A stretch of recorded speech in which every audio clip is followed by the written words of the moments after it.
Okay, so hi everyone, and in this video we'll do some revision plus some PYQs of SSC and मैंने क्या कहा था कि हम नेक्स्ट वीडियो में इमेजेस देखेंगे, so we'll be revising slightly and then we'll be jumping into the previous year's questions asked in SSC from this topic called classification.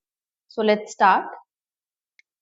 This is from Kingdom Munara. Munara के बारे में I've told you something that basically इसमें bacterias बहुत ज्यादा present होते हैं.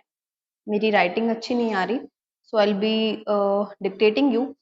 मुनैरा में bacterias are the sole member. पूरी किंगडम में सिर्फ सबसे ज्यादा जो प्रेजेंस होता है या सिर्फ बैक्टीरियाज ही प्रेजेंट होते हैं. तो बैक्टीरियाज कुछ ऐसे होते हैं दिखने में. उसके बाद नेक्स्ट किंगडम आता है आपका प्रोटिस्टा, जिसमें आपको ये ऑर्गेनिज्म दिख रहा है और इसका नाम है यूग्लिना.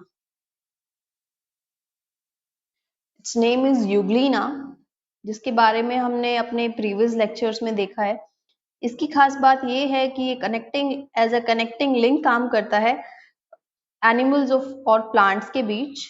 और next kingdom is fungi.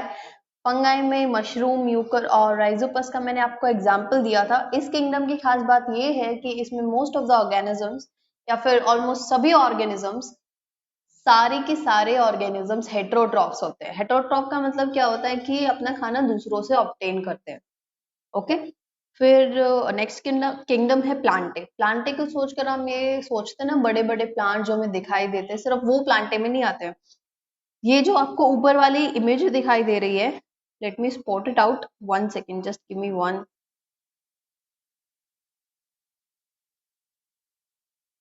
Yes. So ये जो आपको ये वाली इमेज दिखाई दे रही है, this one, this image, sorry, यहाँ this image is algae and this one is bryophyte. ये bryophytes की पिक्चर दिखाई हुई है मैंने, और ये ऊपर वाली इमेज जो आपको दिखाई दे रही है ये algae है. ये भी प्लांट होते हैं. और ब्रायोफाइट्स की इमेज मैंने इसलिए लगाई क्योंकि ब्रायोफाइट पे 2 बार क्वेश्चन आया है कि bryophytes amphibians of plant kingdom होते हैं. प्लांट किंगडम के एम्फीबियंस क्यों होते हैं? क्योंकि ये लैंड पे भी रह सकते हैं और वाटर में भी रह सकते हैं. वाटर में किस फॉर्म में रहते हैं? अपनी रिप्रोडक्टिव फॉर्म में रहते हैं. मतलब इनकी जो रिप्रोडक्शन कंप्लीट होता है वो वाटर की हेल्प से कंप्लीट होता है. स्पर्म्स वाटर में स्विम करके ओवम को फर्टिलाइज करता है. Okay. And next kingdom we have Animalia. जो मैंने इमेजेस दिखाए हैं ये स्पॉन्ज के इमेजेस है. एंड स्पॉन्ज के बारे में एक क्वेश्चन आया है कि which of the following is an animal, या फिर आई थिंक ये था कि sponge is in, so sponge is in animalia and it is from plant के animal kingdom. Sorry, animal kingdom का सबसे प्रिमिटिव यानी सबसे पहला जो ऑर्गेनिज्म है वो स्पंज है. स्पंज से ही डेवलप होके आगे एडवांस्ड ऑर्गेनिजम्स आए थे.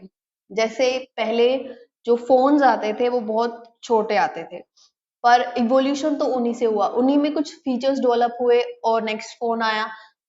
उस फोन में कुछ फीचर्स डेवलप होके नया फोन आया. एकदम से ही तो नहीं इवोल्यूशन हो जाता, तो कुछ चेंजेस जो होते हैं उनसे ही इवोल्यूशन होता है. ऐसे ही sponge was the first animal and then it evolved into other animals.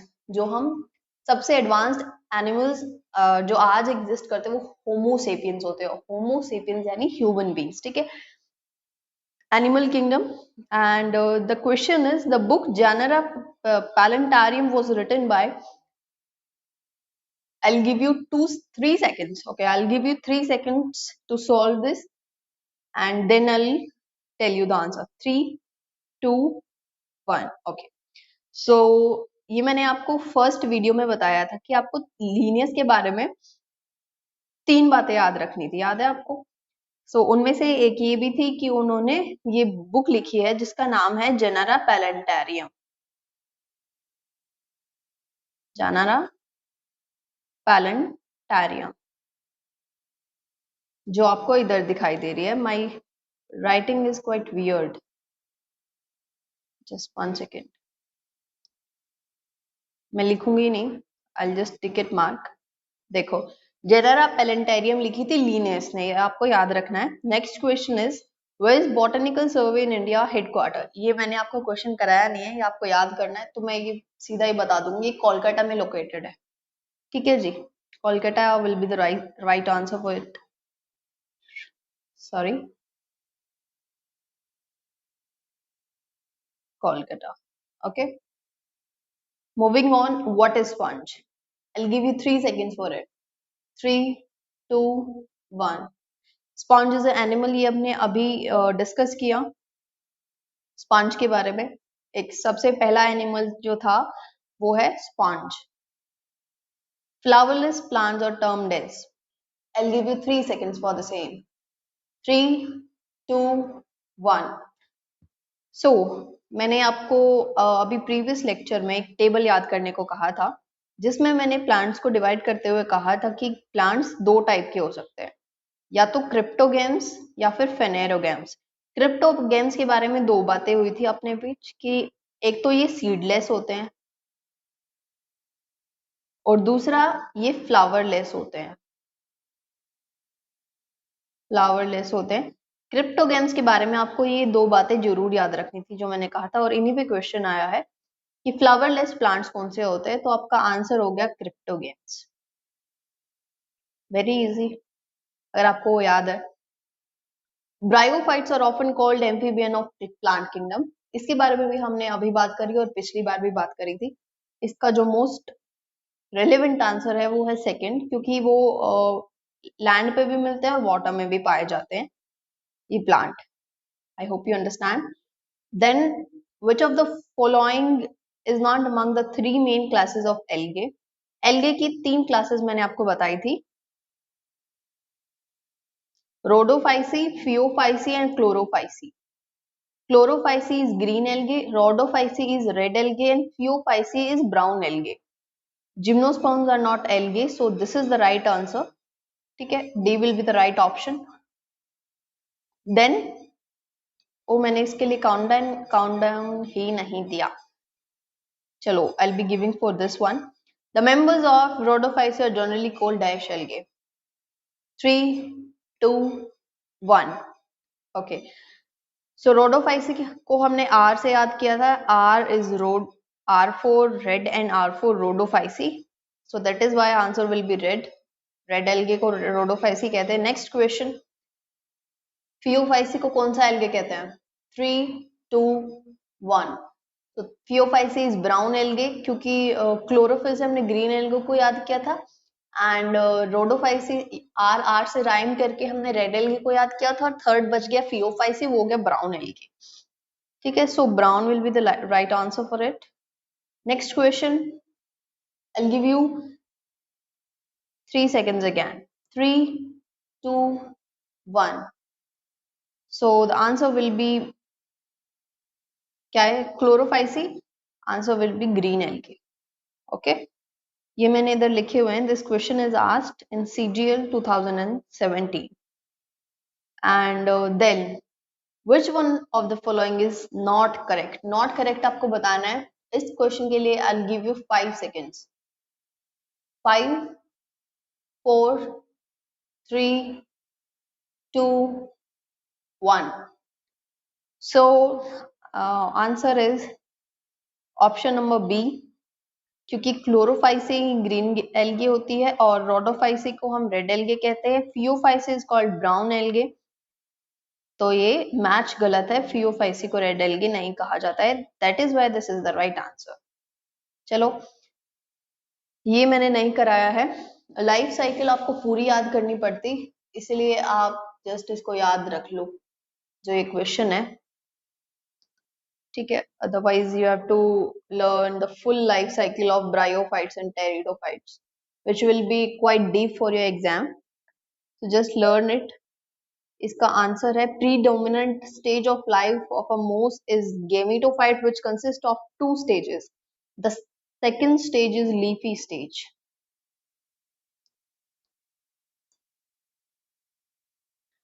Bryophytes are also called, I'll give you only 2 seconds for this one. 2, 1. Tell me. Amphibians, I've told you million of times. Amphibians. I am sorry, just get it back to it. चलो.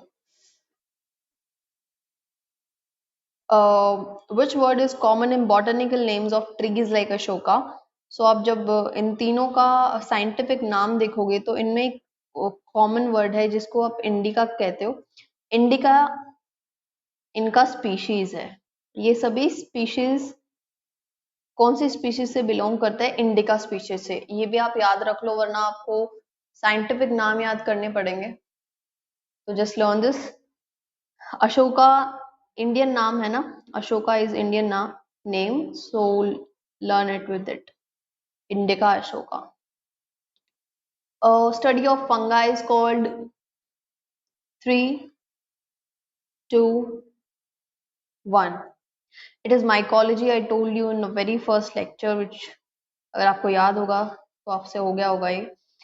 इसके लिए हम खुद बताएंगे आपको. Agronomy basically agriculture को raise करने की प्रैक्टिस है. तो आप इसको एग्रो और एग्रीकल्चर से याद रख सकते हो, एग्रो वर्ड से. ठीक है, agro agri agriculture.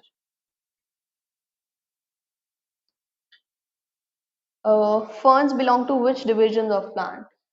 I'll give you again 3 seconds. जो मैंने बता दिया है वो जो मैंने आपको प्लांट किंगडम वाली टेबल याद कराई थी उसी में से क्वेश्चन आया हुआ है, देख लो.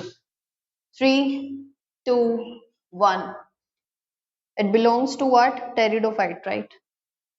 Pteridophyte से ये belong करता है. एग्जाम्पल लिखवाया था ना मैंने आपको, तो ये वही है. So which one of the following is not true about Pteridophyta? Pteridophyta किसके अंदर आता है मुझे ये बता दो. क्रिप्टोगैम्स के अंदर आता है. ठीक है जी. क्रिप्टोगैम्स के बारे में आपको दो चीजें पता है. सीडलेस, दूसरा फ्लावरलेस. बस ये दोनों चीजें याद रखनी है. वो टेबल अगर आपको याद है क्यों तो क्रिप्टोगैम्स के अंडर वाले सारे तीनों याद होंगे थे. क्रिप्टोगैम्स के अंदर कौन कौन आता है? थैलोफाइटा आता है, ब्रायोफाइटा आता है, टेरिडोफाइटा आता है. ठीक है, तो टेरिडोफाइटा भी एक क्रिप्टोगैम है जिसके अंदर सीड नहीं होते हैं और फ्लावर्स भी नहीं होते. मैंने ये याद करने को बोला था आपको, इसी का क्वेश्चन आ गया. Which of the following is not true about pteridophyta? Seeds are present. ये ट्रू है ही नहीं. Look at option C direct. Seeds are present. और कहीं माथा पच्ची करने की जरूरत है ही नहीं, आपको डायरेक्ट आंसर मिल गया. Which one of following is not true about Bryophyta? Bryophyta भी इसी का भाई है, इसी का बड़ा भाई है. ब्रायोफाइटा भी क्रिप्टोगैम्स के अंदर आता है. ब्रायोफाइटा के बारे में भी आपको दो बातें याद रखनी है. Seedless, flowerless. इन दोनों बातों पे फोकस रख के ऑप्शन को देखो. कौन सा ऑप्शन मिला? फोर्थ ऑप्शन मिल गया, तो आपको आंसर मिल गया. अब ये भाई बैक नहीं होगा. हो गया. देखो, फ्लावर्स आर प्रेजेंट, क्योंकि ऐसा होता नहीं है, ये तो फ्लावरलेस है. यानी ये इनकरेक्ट है और आपका ऑप्शन करेक्ट हो गया. ये which one is not true पूछा है ना, तो ट्रू कहाँ है ये. चलो आगे. For aquatic organisms the source of food is, ये मैं आपको बता दे रही हूँ, ये होता है फाइटोप्लैंक्टन. ठीक है, फाइटोप्लैंक्टन जो आपको छोटे छोटे प्लांट्स दिखाई देते हैं ना, फोटोसिंथेटिक प्लांट जो सी के अंदर प्रेजेंट होते हैं, उनको कहते हैं फाइटोप्लैंक्टन. तो जो एक्वेटिक ऑर्गेनिजम्स होते हैं उनका मेन सोर्स यही होता है कि वो फाइटोप्लैंक्टन्स को खा लें. याद रखना ये. उसके बाद फादर ऑफ बायोलॉजी कौन है? बायोलॉजी का बी बड़ा कर लेना. I by mistake wrote it small. I give you 2 seconds. 2, 1. क्योंकि मैंने आपको याद करवाया Aristotle is the father of biology. और जोलॉजी के फादर कौन है? जू के फादर अगेन एरिस्टोटल है. और total it is LE. Aristotle की स्पेलिंग इधर से देख लो. एंड बॉटनी के कौन है फादर? थियोफ्रेस्टस. थियोफ्रेस्टस.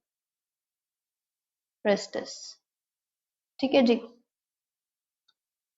जो मैंने आपको आई थिंक पिछली वीडियोस में बता दिया इनके बारे में। Who propose 5 kingdom classification, very very important, R.H. Whittaker, very popular question for every competitive exam। R.H. Whittaker ने 5 किंगडम क्लासिफिकेशन दिया था। जल्दी से मुझे 5 किंगडम्स के नाम बता दो। इसके लिए मैंने टाइम फिर से नहीं दिया। 5 kingdom: monera, protista, fungi, plantae and animalia. I think अब तो ये आपको सीक्वेंस में याद हो गए होंगे, हमने इतनी बार इसको रिपीट कर लिया है। ये मैं आपको बताती हूँ क्योंकि ये मैंने आपको पढ़ाया नहीं है। तो ये देखो, पोटैटो, टमाटो एंड ब्रिंजल, ये स्पीशीज के नाम है। तो ग्रुप ऑफ स्पीशीज क्या बनाता है? जीनस बनाता है। तो ये तीनों कौन से जीनस के अंडर आते? तो आपको याद रखना है, सोलेनम के अंदर आते हैं। आप पोटैटो का तो याद कर ही सकते हो, सोलेनम ट्यूबरोसम इज पोटैटो। ठीक है, solanum tuberosum solanum tuberosum is potato. So जो आप पहले लिखते हो वो क्या होता है? हाँ, जो पहले लिखते हो वो जीनस का नाम होता है ना। तो इसका जीनस आपसे कोई पूछेगा पोटैटो का तो आप बता दोगे सोलेनम और स्पीशीज ट्यूबरोसम। देन आर कौन से ऐसे ऑर्गेनिजम्स हैं, इसके आगे डैश आएगा। Dash are chlorophyll bearing, simple thalloid, autotrophic and largely aquatic. आपको इसमें एक चीज देखनी है जो मैंने आपको रटाई है, थैलोफाइट्स। थैलोफाइट्स मैंने बताया था उस टेबल में, थैलोफाइटा के बारे में बताया था ना। तो इसमें आपको थैलॉइड, थैलस देखना है, कहीं पे वो वर्ड ढूंढना है, और वो वर्ड आपको मिल गया, थैलॉइड। तो सीधा एलगे पे टिक मार्क कर दो। वैसे एलगे आर ऑटोट्रॉफिक, और आपको पता है कि पानी में कहीं भी वो उग जाती है, काई जो आपने कभी देखी होगी। और सिंपल तो होते ही हैं क्योंकि उनकी बॉडी डिफरेंशिएटेड नहीं होती, रूट्स में, स्टेम्स में, लीव्स में। नेक्स्ट है the names Mangifera indica, Solanum tuberosum, and Mangifera indica is mango, Solanum tuberosum I told you is potato, Panthera leo is scientific name of lion. The terms Magnifera, Solenum and Panthera represent the higher level of. This is direct question from class 11 NCERT of biology. As it is line दी हुई है, ये शुरू की lines है, I guess paragraph मैंने पढ़ा था। तो अब इस क्वेश्चन का आप मतलब समझो, ये पूछ क्या रहा है? ये पूछ रहा है कि ये जो मैग्नीफेरा है, सोलेनम है, पैंथरा है, इनको तो साइड में रख दो, ये हो गए जीनस, ठीक है जी। और स्पीशीज वालों को साइड में रख लो आप, जैसे इंडिका, ट्यूबरोसम और लियो, इन तीनों को साइड में रख लो। अब जो मैंने वो बताया आपको कैटेगरीज वाला, टेक्सोन वाला जो मैं आपको बता रही थी जब, तो हमने कौन सा एग्जाम्पल लिया था? इधर रखा था एनिमल को, इधर मैमल को रखा था, और इधर डॉग को रखा था। तो डॉग भी एक कैटेगरी है और मैमल भी एक कैटेगरी है। तो ये डिफरेंट टेक्सोन है और डिफरेंट लेवल के टेक्सोन है, ठीक है। ये टेक्सोन, इनको हम टेक्सोन कहते हैं, और डिफरेंट लेवल के। अगर हम डॉग की बात कर रहे हैं तो हम लोअर लेवल की बात कर रहे हैं, लोअर लेवल ऑफ टेक्सोन की बात कर रहे हैं। पर अगर हम मैमल पे चले जाते हैं एज कम्पेयर टू डॉग, तो हम हायर लेवल ऑफ टेक्सोन की बात कर रहे हैं। ऐसे ही हम मैमल के संदर्भ में या मैमल्स के कॉन्टेक्स्ट में हम अगर बात कर रहे हैं एनिमल की, तो हम एक और हायर लेवल टेक्सोन पर चले जाते हैं, ठीक है। जैसे जैसे कैटेगरी बड़ी होती जाती है, वैसे वैसे हायर लेवल ऑफ टेक्सोन आता जाता है। तो ये क्या पूछ रहा है कि ये जो आपने 3 ग्रुप बना दिया हमने, है ना, जीनस को अलग रख लिया और स्पीशीज को अलग रख लिया।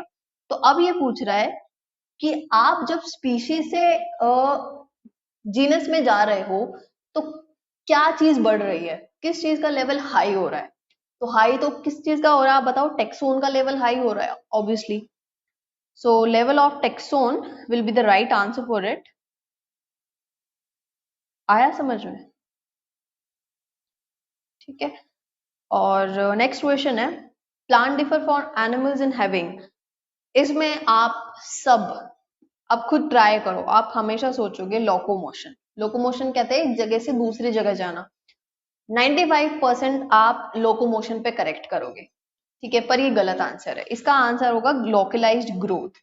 अब लोकलाइज्ड ग्रोथ क्या होता है जी? देखो, एक तो अपने जब जाइगोट फॉर्म में हम होते हैं, जब जब हमारी डिवीजन शुरू होती है स्पर्म्स और ओवम की मीटिंग के बाद, जब हमारी जाइगोट डिवाइड कर रही होती है, तो उसकी सेल्स जो डिवाइड कर रही है बहुत रैपिडली डिवाइड करती है। Capable of growth, something that is capable of growth, उसको हम क्या कहते हैं? मेरिस्टम रीजन कहते हैं, जिसकी सेल्स जो है वो बहुत तेजी से डिवाइड करती है और डिवाइड कर सकती है। उसको हम मेरिस्टेमेटिक रीजन बोलते हैं। Region, region not region, that is region, meristematic region, ठीक है। अब एनिमल्स के पास तो एक टाइम तक ही ग्रोथ होती है ना, हमारी एक टाइम के बाद ग्रोथ रुक जाती है। पर प्लांट्स में क्या होता है, तो उनके पास मेरिस्टेमेटिक रीजन होते हैं, मतलब प्लांट्स में कुछ ऐसे रीजन होते हैं जहां उनकी फुल टाइम, हर मतलब उनकी पूरी लाइफ ग्रोथ रुकती नहीं है, वो पूरा लाइफ ग्रो करते जाते हैं प्लांट्स, ठीक है। उनके पास कुछ ऐसे रीजन्स होते हैं जिनको हम मेरिस्टेमेटिक रीजन्स बोलते हैं, जो हमेशा उनकी लाइफ टाइम ग्रो कर रहे होते हैं, पर एनिमल्स में वो ग्रोथ लिमिटेड होती है। ये फर्क होता है प्लांट्स और एनिमल्स में। इसको आप याद रखना, ये क्वेश्चन मेडिकल में भी बहुत बार पूछा जाता है, लोकलाइज ग्रोथ वाला, बहुत इंपॉर्टेंट है ये। और ठीक है, ये लिविंग वर्ल्ड का क्वेश्चन है, क्लास 11 की फर्स्ट चैप्टर, कि प्लांट्स में कभी भी ग्रोथ नहीं रुकती उनकी लाइफ में, पर एनिमल्स में या हमारे ह्यूमंस के केस में एक टाइम तक ही ग्रोथ होती। I think this is last question, ये आपको पता होगा। 3, 2, 1, आगमन करके बता दो क्लासिफिकेशन। टेक्सोनॉमी मैंने बताया। So this was it, and I hope कि हर क्वेश्चन समझ में आया होगा। मोस्टली तो मैंने आपको कवर करा ही दिए थे।